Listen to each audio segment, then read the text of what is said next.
Dr. Rachel O'Toole.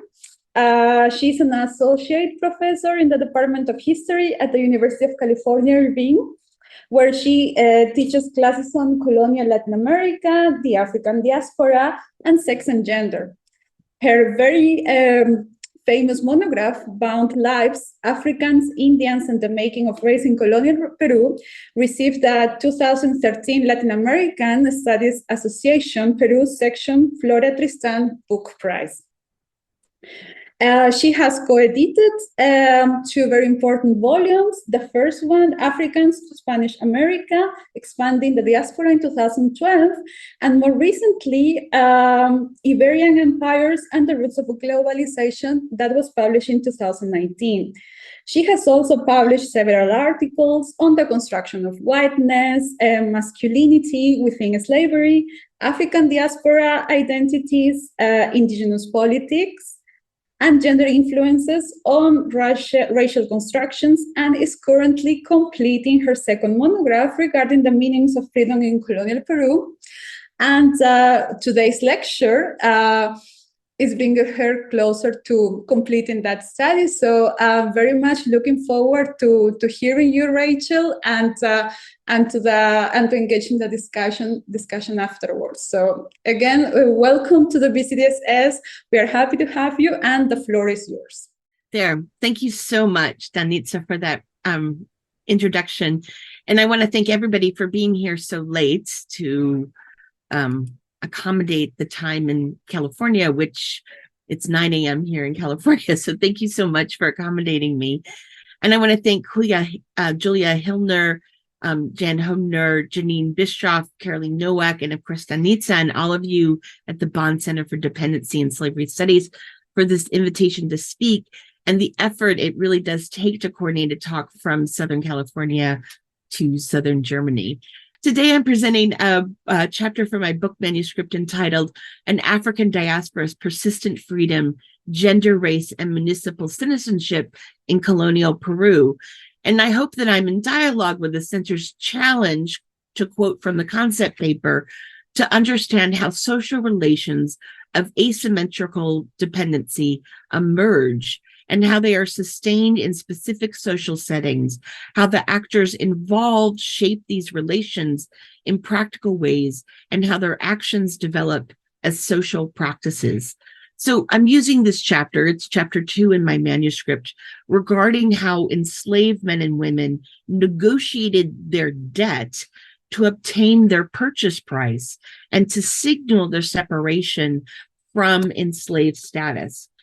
And what I'm hoping to do is to engage with the center's ongoing conversation regarding how so-called dependent actors shape their pathways to their own liberations. So let me start. Let's see if I can advance my own slides, right? In 1657, the warden of the Malabrigo port on the northern Peruvian coast granted Ventura de Herrera a written record of her legal manumission. A legal manumission was common throughout the ancient and early modern slaveries of the Mediterranean and Iberian worlds, and it allowed an enslaved person to purchase themselves or exchange wages or something of value for their individual freedom. A legal manumission could be recorded as a clause in a testament or codicil, or in a donation to another person, or as an act, or as a carta de libertad, or a legal instrument that was specifically designed for this purpose. And markedly, as you can see here, I'm providing both the Spanish and then the English translation. So as you can see here, Ventura de Herrera's notarized manumission record, or Carta de Libertad, clearly designated control of bestowing freedom to the enslaver who had to approve the process. So what is remarkable about these legal manumission records, in my view, is their fictitious nature. As many, if not most, enslaved people knew, legal manumission agreements were not trustworthy. Manumission itself was not based in legal codes, official standards, or recognized law. As Adriana Chira explains, manumission was, quote, based in administrative openings through which enslaved people could petition legal authorities for protection, or they could forum shop among different courts. So in addition to multiple legal practices, precedents, and mandates, custom really shaped manumission's legalities. And I join kind of many other scholars who are starting to say this more and more. As a result, the paper documentation of legal manumission, whether kind of a notarized Carta de Libertad or a promise made in a testament, was, as Kathryn Burns has argued, a notarial truth, or a fiction created by the client of the scribe, who in this case was enslavers. Furthermore, individual manumissions were usually officiated in local notarial offices or city courts, such as the regional magistrates, and these municipal settings were controlled by enslavers or their proxies, making judicial or legal avenues throughout the Iberian Americas a function for and mostly by enslavers. Now, certainly I'm not arguing against kind of how enslaved and free people throughout the Americas practiced and engaged brilliantly with colonial law, legal institutions, and colonial judiciaries. But what I'm suggesting is that enslaved people understood, while they engaged in these practices, that a legal manumission agreement was a document of what an enslaver understood as the paternalistic arrangement that in many ways was intended to reinscribe dependency. So, like many other enslaved women throughout the Americas and the Atlantic world, Ventura de Herrera leveraged her labor within slavery as a caretaker and domestic worker to secure this legal manumission agreement. And as the enslaver explained in this agreement, the 34-year-old woman had raised the enslaver's daughters, served as their nursemaid and nanny, as well as managed the widowed enslaver's household. Ventura de Herrera, as many other scholars have elaborated, was able to secure this legal manumission agreement because, as an enslaved woman in an urban environment, she could sell her labor or goods and secure funds in exchange for her purchase price. Yet, by 1657, Ventura had injured her arm, caught a life-threatening infection, and become unable to work as she had before. Still, her owner charged a substantial sum, 600 pesos, for Ventura to purchase another enslaved woman in exchange for her legal manumission. Ventura most likely went into debt to pay her purchase price, and I suggest that Ventura de Herrera understood her self-purchase as part of a larger transition to freedom. Why? Because I have a 1661 civil case where I learned that Ventura secured her legal manumission and remained in Malabrigo in the port as a horse trader, which was a lucrative business given the transportation demands of the port. In the civil case, right, I learned that she'd gotten into this dispute with her clients and called on her former enslaver to prove her ownership of the 4 disputed mules and horses. Willingly, he provided critical judicial testimony that secured what Danielle Teresa Williams would call Ventura's, quote, social legitimacy as a free mulatto woman who was a stable resident of the port. So what she had done is she had secured her reputation in the port through her successful economic activities, where she had become known to the community and could be trusted to complete her financial, business, and trade agreements. No longer an enslaved dependent, Ventura had proved her ability to operate as a freed woman by paying her own debts and projecting public knowledge that she could be responsible for her finances. So Ventura de Herrera's story is part of my own large archive that I've created through an extensive search of the notary, judicial, parish, and ecclesiastical records available, and what Danitza and Carolina well know are the kind of incredible state and parish archives of the provincial city on the northern coast of Peru called Trujillo. Then I've painstakingly pieced together fragmented evidence to reconstruct sometimes snapshots of individual lives, and very rare cases, whole families transitioning from enslavement to freedom. And what I've done is I've asked myself what freedom would have meant to African and African descent men and women during the long 17th century in colonial Trujillo, before the Bourbons legally codified many of these kind of regulations, and during the height of the Pacific and transatlantic slave trade to the northern Peruvian coast. And what I'm saying is that I'm building on the work of Tamar Herzog, Karen Graubart, Herman Bennett, and others, is that African and African descent men and women in the Spanish Americas required more than legal manumission to be free in the colonial Iberian city. As I argue throughout the chapters of my book manuscript, enslaved and freed men and women understood that only when they achieved municipal citizenship or the status of vecinidad would they be recognized as members of the city, the site of local Iberian and colonial authority. Would they be even close to freedom? So I'm going to kind of show you kind of some of these people who are attempting not just legal manumission, but to achieve kind of membership in the city. I suggest one of the first steps towards attaining the status of vecinidad, that I'm poorly translating into municipal citizenship, in what Angel Rama has called the lettered city, was securing credit or taking out a loan. And in the city of Trujillo, as elsewhere in the Atlantic and Pacific worlds, enslaved men and women regularly worked for wages and paid a percentage of their earnings to enslavers.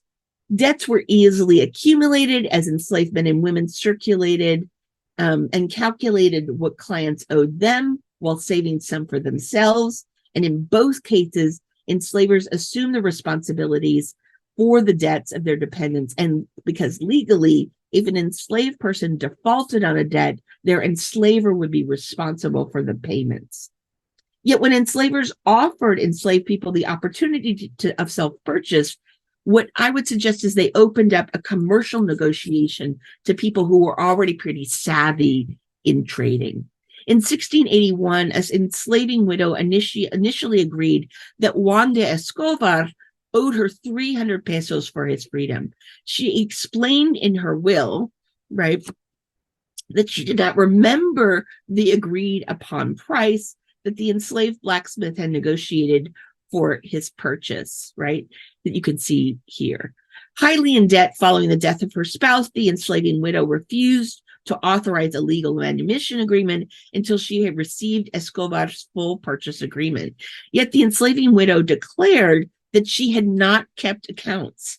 Instead, she noted that the 52-year-old Escobar had actually kept the receipts of his payments to the enslaver, as well as a paper on which the original agreement had been recorded. While recognizing Escobar's financial abilities, denial was key for the widow, whose privilege as a Spanish descent married vecina trumped the words and records of the enslaved artisan. Nonetheless, 2 months later, the enslaving widow authored a legal manumission agreement with no mention of the trusted blacksmith's documentation, but still explaining that Escobar had asked for freedom in exchange for the exorbitant sum of 900 pesos.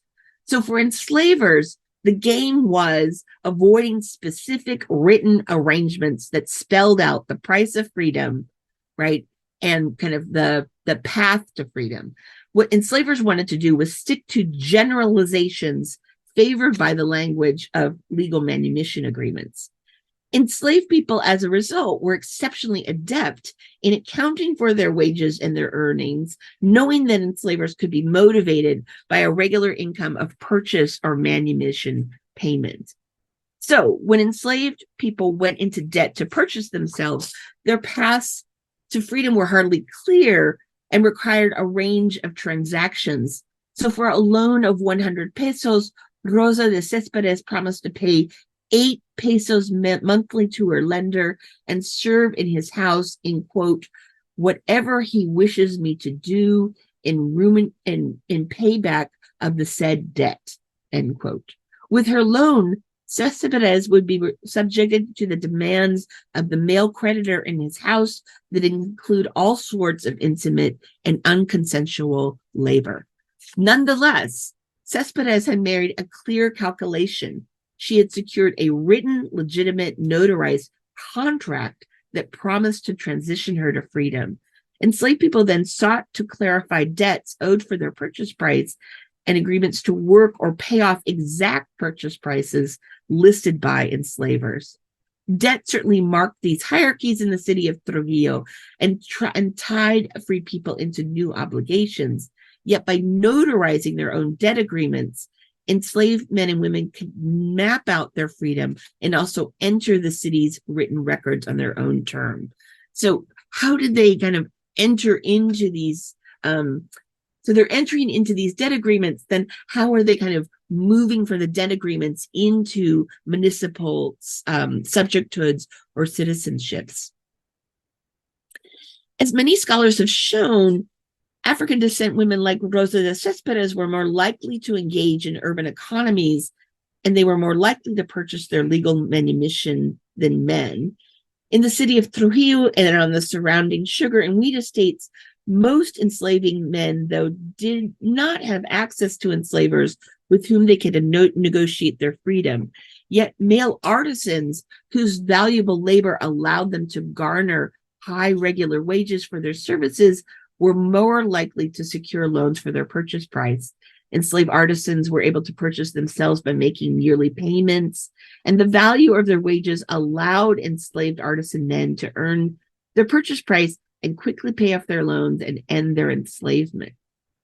Enslaved men, however, could also take on the role of provider in enslaved households. And here you can see kind of this arrangement with Tomás de Baquedano, who supported his enslaver by providing a daily or weekly wage. In this case, the enslaving wife lacked the protection of an absent husband who had provided, quote, no help, and it had abandoned the household, causing Baquedano, the enslaved man, to take on more than a role of providing income. Cognizant of his critical role within the enslaving household, Baquedano, it would seem, was able to negotiate his previous long-standing verbal agreement that promised eventual freedom into a more stable, written, and notarized legal manumission. Clearly already known as a trustworthy man who engaged in commerce, he also secured loans to pay his full purchase price. Like Baquedano, I have another example of Gabriel Biafra, who initially was to serve an enslaving widow for 6 years following her death before securing his legal manumission. Yet after he supported his enslaver during her illness with his regular wages, she reduced his service time to 2 years. The enslaving widow's gratitude translated into financial success for Gabriel Biafra.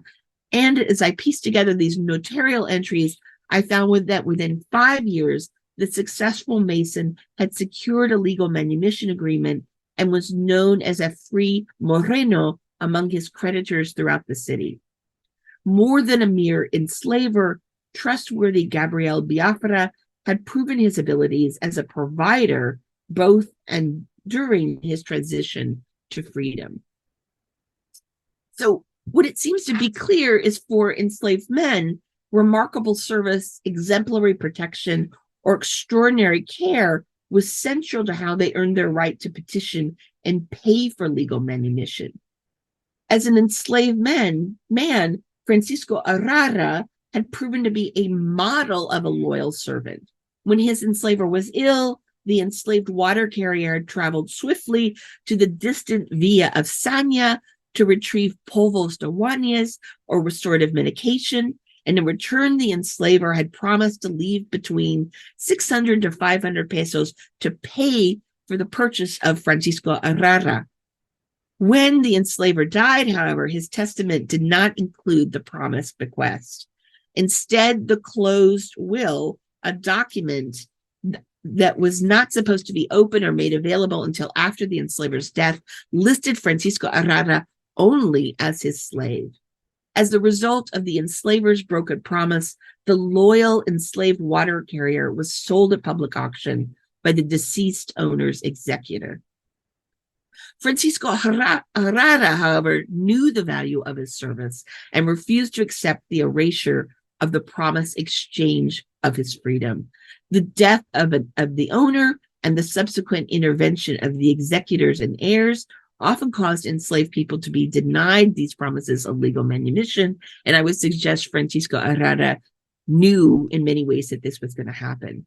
He activated his extensive network, surely gained from moving around and beyond the city as a water carrier.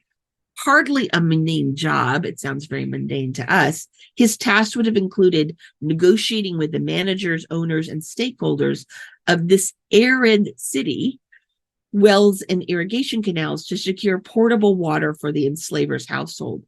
Therefore, days following his sale at this auction, Francisco Herrera filed a demanda ordinaria, and I've put an excerpt here, against his enslaver's estate. In the civil claim, Francisco Herrera, with his legal representatives, presented his numerous witnesses, clerics, and officials who testified that the deceased enslaver repeatedly had promised to leave funds for self-purchase. With the work of his diligent legal representatives, Francisco Herrera's demand was sent on to Lima's Real Audiencia, to this higher court, for further review, signifying for me in many ways that the local city magistrate didn't wish to issue a ruling that would surely upset the city's most prominent members, enslavers. So what I think what is happening here is that debts, more than the courts, would free Francisco Herrera. The court case had done the job for Francisco Herrera. It had publicized his circumstances, but more importantly, now everyone in Trujillo knew that his status as an enslaved man was questionable due to the heir's disingenuous sale. Days following the transfer of Francisco Herrera's case to Lima, his new and current owner dissolved his ownership by invoking a purchaser's right to annul a sale when the property was revealed as stolen, illegal, or otherwise false. So the legal case had served to expose the fallacy of Francisco Herrera's auction sale to his new enslaver. Then stepping into this planned disruption that destabilized his status as property, on the very same day that his auction sale was declared null and void and illegal, Francisco Herrera entered into a debt agreement and secured a legal manumission agreement. He freed himself, right? Francisco Herrera and his legal representatives had clearly employed the municipal court to upset enslavers' claims to him as a slave. But Francisco Herrera's notoriety was already an asset. To purchase himself, Francisco Herrera secured large loans that included 300 pesos, 400 pesos from Spanish descent military and civic leaders who served as his creditors. His ability to obtain these loans added to his status and built on his skills, as creditors already knew that Francisco Herrera had a good reputation and were assured that this water carrier would pay his debts by earning regular wages in the city, where households required water to be regularly carried from fountain wells and irrigation ditches. His regularity, dedication, notoriety, and knowledge would have been a welcome asset. And so when I read the fragmented notarial entries as part of this narrative, by 1704, only 4 years since the death of his original enslaver, Francisco Herrera had paid the debts ahead of schedule. And in his final debt agreement, Francisco Herrera declared he was a free Black vecino of the city of Trujillo, in a bold claim to his own municipal subjecthood. By paying his debt, the enslaved water carrier had proven his steadfast belonging and his freedom in the colonial city. So what were the qualities that allowed these enslaved men to make these legal claims as well as assemble such an astute legal representation among city elites, so supportive of their goal. Francisco Herrera claimed his right to purchase his freedom due to his known reputation as a loyal enslaved man whose service, according to enslavers, was extraordinary, right? Yet knowledgeable of dependency's traps, enslaved men worked to transform their positions as loyal enslaved men into their own municipal public reputations. The enslaved Mason Gabriel Simon Munoz supported his enslaver, a single woman in Trujillo, with his wages, but I would also suggest served as her patriarchal proxy. Naming Munoz as her compadre, the enslaver declared in 1642 that the enslaved man would be freed following her death. His purchase price would be the cost of her burial and funeral, a significant amount of pesos, but that also suggested how the enslaved man would take a public role in his enslaver's last civic and religious event. Association with the enslaving widow, however, did not define Munoz. Based on his extraordinary service to the single woman enslaver, especially in such a public role as her protector, proxy, and patriarch, Munoz would achieve many of the trappings of municipal citizenship. 16 years following the enslaver's promise, in his own testament, Munoz named himself as a resident of the city of Pardo color, was married, had entered into debts of his own, traveled on the city on horseback, dressed smartly in green trousers, a linen shirt with cape, and was a member of the municipal confraternity. He couldn't sign his own name, but he was clearly on his way to membership of this lettered city. So in kind of my last section, I want to think about kind of then how do enslaved women engage in this transition between legal manumission and debt. Admittedly, debt, barter, and other exchanges from legal manumission agreements entangled enslaved men and women into further obligations of their labor, skill, and persons. Debt, official, notarized, and witnessed could be easily extended, revised, and ignored, thus transforming those in transition to freedom back firmly into enslavement. Yet negotiating a debt presented an exceptional opportunity. And in these moments, the value of an enslaved person's contribution to an enslaver's household economy was monetarized and agreed upon. The vague, paternalistic, and controlling language of charity, loyal, and service of the legal manumission agreements met with numbers of pesos, the period of debt service, and the type of labor to be served. So what happened to kind of enslaved women when they're kind of negotiating their debts or the specific payments that they have to make? They are kind of already are embedded more in domestic economies, urban marketeering, and the sale of their own labor. I would argue that enslaved women excelled more in the transactional qualities of debt arrangements. Because of their intersectional location as enslaved, African descent, and female enslaved women were considered neither gendered subjects to be protected or able to protect others.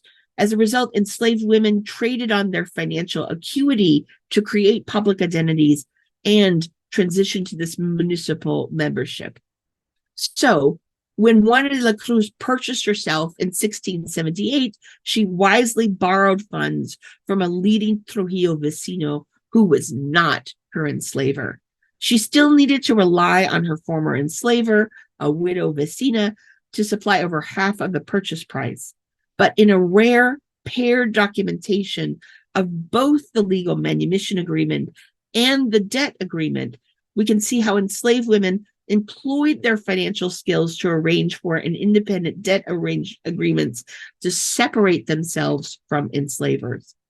Observing that the debt agreement was completed on the same day as the legal manumission agreement, the two women's mutually beneficial but unequal financial agreement is illuminating. So first, what I'm kind of showing you here, right, is the legal manumission agreement. that bound Juana de la Cruz in the rhetoric of enslavement that you could see kind of she's supposed to accept with thanks for her enslavers, mercy, and charity, right? This is the language, the paternalistic language of the kind of legal manumission agreement. This kind of turning the page, literally, right, as Danitza and Carolina can imagine, turning the page in the notarial record. This is the you can see how the two women transform and become maybe business partners, guarantor and dettee. In a few pages and with a distinct document, Juana de la Cruz becomes a co-author of a financial agreement with her former enslaver and a free creditor. Now, the two women are still marked by hierarchies of race, class, and gender as the enslaver elevates herself with honorific titles and a marriage to a militiaman, but still the two women are now acting in tandem as we, which is quite distinct from the legal manumission agreement.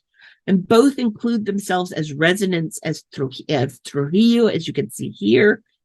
Critically, Juana de la Cruz also benefited and was certainly an asset in the financial arrangement that combined her earning power with the capital wealth of her former enslaver. Juana de la Cruz was quick to mark her identity as a free mulata, and when her former enslaver dissolved their temporary partnership, Juana de la Cruz earned a significant payout of 200 pesos. So Juana de la Cruz, as a 40-year-old urban entrepreneur, using the language of historian Danielle Terraza Williams, employed her manumission loan to secure entry into the public record of financial reputation. Now, as experts in credit, barter, and accounting, enslaved women skillfully negotiated their purchase price. Debt agreements still required service. What I'm showing you now kind of is in 1722, Basilio de Alvarado agreed that she would live, and inhabit the house and company of her lender while working to pay off her debt.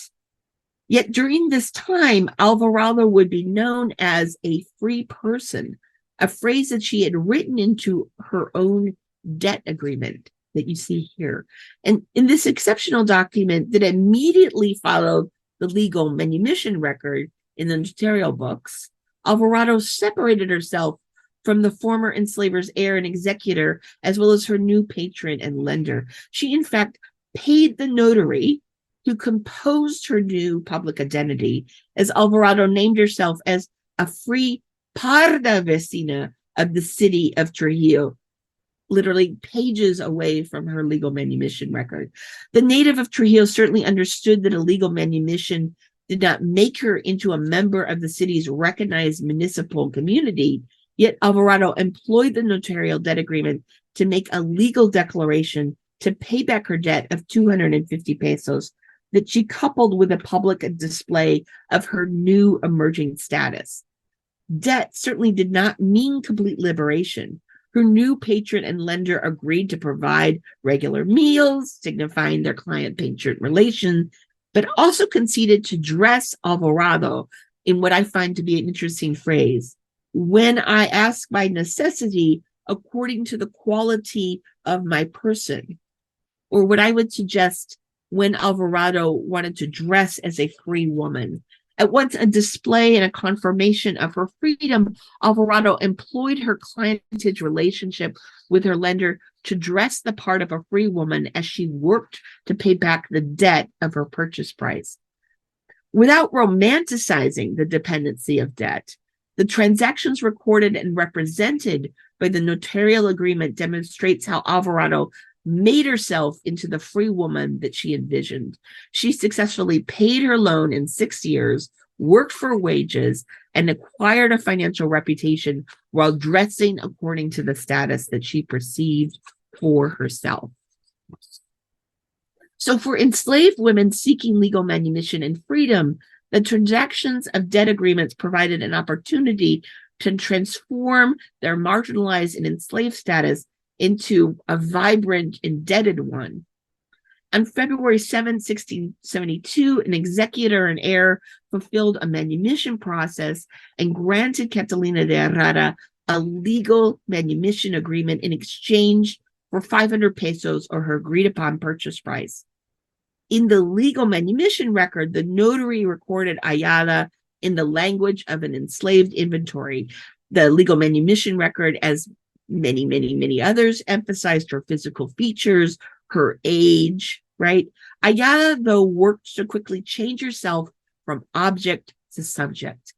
On the same day as her legal manumission, this is another one of these kind of paired, where I found both the legal manumission and the debt agreement. And in the next entry of the notarial book, Ayala takes authorship. She had been sold again to another enslaver, but she had negotiated a loan from this enslaving minor cleric and paid her purchase price. She used the notarial record of the debt agreement to transform her subject position. In the debt agreement that she authored, her enslaver became her lender, and Ayala named herself as a free Morena, criolla of the city of Sanya and resident of the city of Trujillo. So she declared herself to a casta category that signified a free woman, a Morena. She elevated her place of origin. She's not from Trujillo, she's from Sanya. And she claimed a new municipal affinity in this northern capital of Trujillo. And Ayala was not done. Within months, she boldly bought out her new enslaver with yet another new loan from yet a more powerful lender. And more, she significantly reduced her payment from 500 to 400 pesos and negotiated a definitive end to her debt obligation with the agreement to pay within 3.5 years. So for Ayala, like all kind of other women that I found, enslaved women, I found loans provided a way to create a written version and a public presentation of self and status of a free woman who belonged to the city of Trujillo. So enslaved women who contracted, right, their legal manumission with debt agreements understood the transition from enslavement to freedom in transactional terms. Definitely employing the ecclesiastical court, Isabel Domingo de Oropesa was forced to file a petition before Trujillo's bishop that pushed her enslavers' executors to make good on a long-term promise of freedom. According to witnesses, Oropesa had fulfilled the obligations of the enslaver's manumission contract with her faithful service. More importantly, she had secured and paid the promised purchase price of 200 pesos in less than 2 years than she had been allotted.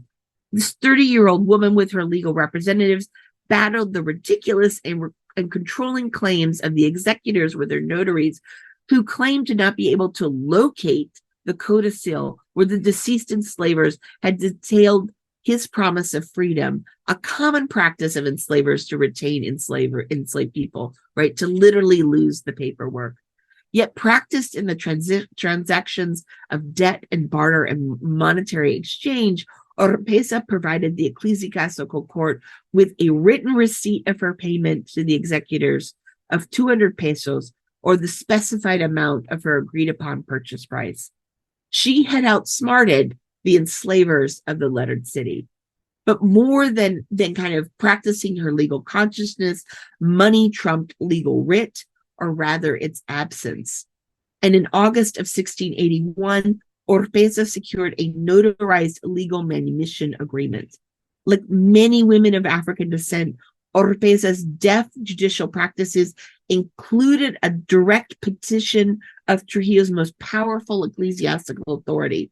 She employed notarial offices to register her litigation success, and she had judicial foresight of recording the enslavers' repeated promises of freedom with witnesses who would later testify on her behalf, right? She is judiciously and legally kind of really astute. But what I'm trying to kind of think about here is what many historians have failed to notice is how enslaved women contracted their way to freedom, leaving behind the categorization of Black woman Creole slave. Oropesa named herself as Morena Criolla, who had been a slave of the deceased in her own debt agreement, paying for and securing a record of her debt, Oropesa made certain that her status was legal as well as public in the city of Trujillo. So in conclusion, I want to be really clear, especially as we think about debt. Debt was not freedom. The Trujillo Notarial Archive does not reflect the numerous instances does not reflect enough the numerous instances when enslaved people were unable to pay back their debts of self-purchase, defaulted on loans, or simply were unable to arrange a payment schedule with enslavers. And if this kind of colonial notarial archive in many ways erases kind of all the failures of debt, of arranging debt. And as we can all understand, debt was and is hardly liberatory, as those who agreed to payments towards self-purchase could mortgage their own life of wages along with their families to past enslavers or new patrons for generations, that I explore kind of in chapter 3 when I talk about kind of children and parents. Overwhelmingly, the lenders and the guarantors in Trujillo were landholders, merchants, and officials who primarily were known as Spanish or Spanish descent. Heirs and executors disputed the verbal and even written agreements between enslaved people and deceased enslavers, regularly disregarded legal manumission and agreed upon purchase prices. Self-purchase could become tied up in probate. Enslaved people were sold to settle the debts of the deceased estates, regardless what had been written down or witnessed. And repeatedly, the testimony of enslaved people and free people in judicial offices in front of notaries was dismissed if there was a dispute over payments and interest rates. Debt agreements entangled enslaved families with enslavers who would agree to legally manumit the children, but not the parents, or legally manumit the mothers, but not the daughters. People who were in process of paying manumission debts were tied to former enslavers who demanded obedience, humility, and labor. And as freed people who had achieved legal manumission noted in their testaments and legal and debt agreements, enslavers then continued into their freed lives as financial managers, legal representatives, and public patrons. Enslaved and freed people therefore understood that legal manumission and the resulting debt agreements secured a really shaky freedom that they had to continue to develop. Nonetheless, kind of in this chapter 2, what I'm trying to think about is how the practice of debt provided enslaved people with the means, the first step to prove their freed status. The act of securing a debt was a legal signal of individual independence or separation from this patron or enslaver. Paying a debt showed that a person was capable of independently earning their own living, sustaining themselves apart from dependent servitude. And for enslaved men, debt exhibited their qualities as patriarchs, something that was kind of denied in their status as being enslaved men. Therefore, when enslaved people recorded a debt agreement, they became authors of these notarized debt agreements. They activated these practices of contracting and maintaining and paying debt.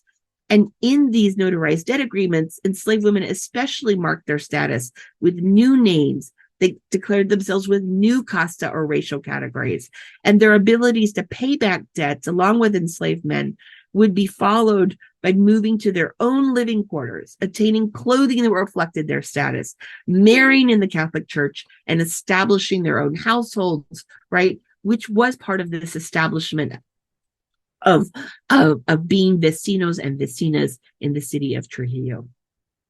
The practice of securing and paying back debt proved that an enslaved person could act according to their own or according to their own volition, and that established their reputation as a stable and known person within the city and environments. Successfully maintaining in a debt, therefore, proved that an enslaved person was not just a financially capable person, but a publicly knowable subject. And this was a pursuit that was worth its persistent investment, which has caused me to kind of think so much about debt. So thanks so much for your attention on this kind of late evening, as I can tell by the windows. And I really look forward to your comments as I continue to work on this chapter. Thanks so much.